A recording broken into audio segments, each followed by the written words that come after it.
Hello again, football fans. Welcome to Friday Night Varsity Preview. I'm Rachel George, joined by sports editor Dan Spears, and the playoffs are finally here. Hooray! It has been a long regular season, but now the postseason is upon us.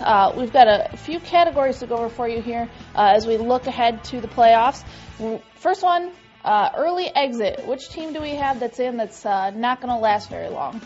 This might be wrong, but the team I'm picking is West Brunswick, and mostly because I'm not sure what Maverick Pate's going to do, and the problem is neither does Jimmy Fletcher.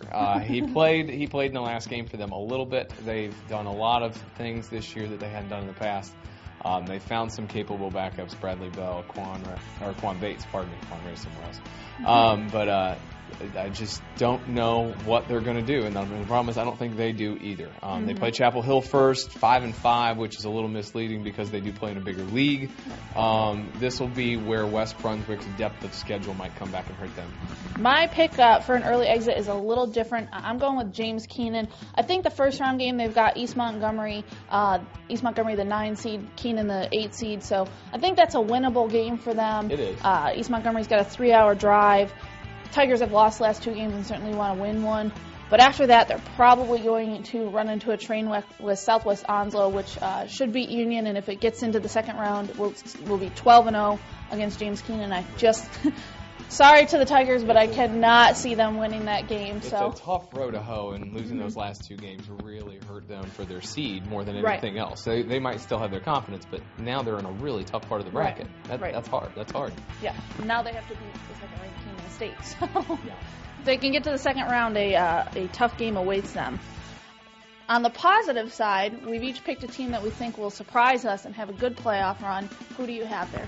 I have Whiteville, and I have Whiteville because of where they are in the bracket and what they've done in their games this year.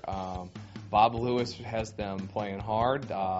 They've got their running attack is on target right now. They play a Farmville Central team that isn't all that terribly strong in the first round. Right. Second round, they would play First Flight, and yes, that means a bus trip to Kill Devil Hills, but that's not the best football up there. Whiteville's played some really, really good football this year, and they've played good teams well. I think this will help them, and I think it'll make a difference. You can take a running game anywhere. You can't take a passing game on the road, but you can take a running game on the road. So I'm taking Whiteville. I think that's a good pick. My surprise, I think some people are going to be surprised with, is Trask. The Titans come in. I'm not surprised. Titans come in 4-7. They've got the 14 seed, and they'll play at number 3 East Columbus in the first round. They've lost the last 5, but outside of the Wallace Rosehill route, they've been in every Tri-County game they've been in.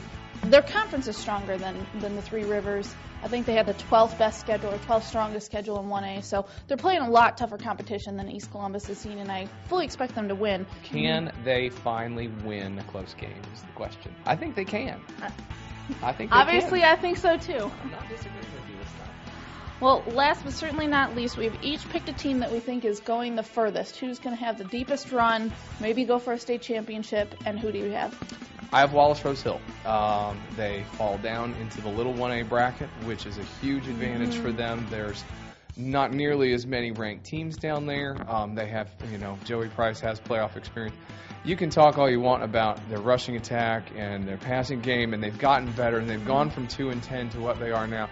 I think the thing about this team that'll help them in the playoffs is they already make mistakes and overcome them. This has not been a perfect run by any stretch of the imagination. This has been wins and fits and starts in a couple places, and then a couple of really nice wins in the middle. Absolutely, and I know we said when the brackets came out, okay, we'll see them against Mount Airy in the 1A state championship. I really think so. The Mount Airy's the top-ranked team in 1A, so we'll see if that holds true, but definitely has some potential. No surprise here. I've been on the bandwagon all year. I've got East Bladen going the furthest. They are the number 1 in the little 2A East. Don't have to travel at all. That's such a big deal in the playoffs. And they got lucky in their bracket. There's only one other ranked team in that bracket is Tarboro, which they would face in the East Final. I know we've been talking about their offense, and they replaced all their skill position players, and they score so many points. But you and I were just talking about their defense. 39 turnovers, 8 defensive touchdowns, giving up 8.1 points per game, and that includes 4 shutouts. I mean, when push comes to shove, defense is going to win you games and a championship, and this time of year, that's what you need, and that defense has certainly been stellar for the Eagles. You said they don't have to travel, and getting to Elizabethtown is not easy, No. not even from here. So imagine having to get there from Elizabeth City or, up toward the triangle, north of the triangle. It's a long drive, and it's a bear of a defense once you get down there. They've got a great shot to get back to the state championship. They absolutely do. All right, well, we will run down the schedule here. Lots of teams made the playoffs, some didn't, but we will go down through.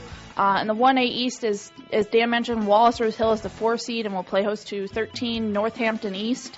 In the 1A West, we have a couple teams. West Columbus gets the 9 seed and travels to number 8 North Stokes.